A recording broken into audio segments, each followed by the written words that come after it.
3 రోజుల క్రితం ఏబిఎన్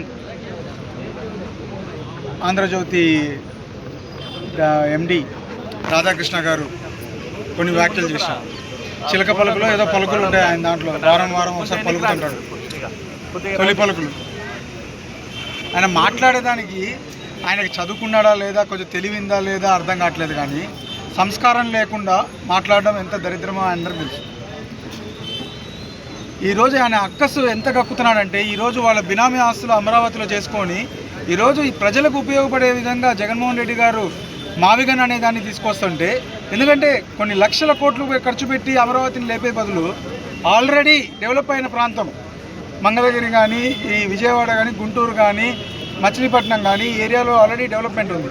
అక్కడే డెవలప్ చేస్తే తొందరగా బాగుంటుందని చెప్పి జగన్మోహన్ రెడ్డి గారు చెప్తే, ఇంకా వాళ్ళలో దాన్ని ఉక్రోషం అంటారా, లేకపోతే వాళ్ళ ఆస్తులు బినామీ ఆస్తులు ఎత్తిపోతాయనే భయంతో నోటికి వచ్చిన మాటలు నిజంగా మనం అనకూడదు. కానీ ఇంకా వాడిని వాడు గీడు అని కూడా అనొచ్చు. అలాంటి పరిస్థితి. మనకి సంస్కారం అడ్డు వస్తుంది ఏదైనా అనాలంటే. ఒరే నీకు తెలివిందా అనొచ్చు, లేదా ఇంకా బూతులు తిట్టచ్చు. కానీ మనం తిట్టలేము, ఎందుకంటే మనకు సంస్కారం అడ్డు వస్తుంది. ఈరోజు ఏం మాట్లాడతాడు? మీ పిల్లలని మీరు చెల్లెలుగా భావించి పెళ్ళిళ్ళు చేస్తారా? ఆయన చేస్తున్నాడా? చంద్రబాబు నాయుడు చెప్తే ఆయన పిల్లానికి ఏమైనా ఇచ్చి పెళ్లి చేస్తున్నాడా? ఎవరికైనా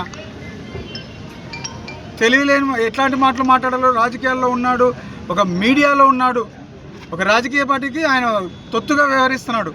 మీడియా అధినేత అయ్యింది కూడా ఇలాంటివి మాట్లాడేది. లాస్ట్ వార్నింగ్ రాధాకృష్ణ గారు, ఇదే కానీ కొనసాగితే రేపు మళ్ళీ మీరు తట్టుకొని కూడా తట్టుకోలేరు. ఇలాంటి చిల్లరవన్నీ మానేసి ఈరోజు ప్రజలు దాన్ని స్వాగతిస్తున్నారు మావిగన్ని. ఎందుకంటే తొందరగా డెవలప్ అవుతుంది అమరావతి బదులు ఈ ఏరియా అంతా డెవలప్ అవుతుందని వాళ్ళ ఆలోచన.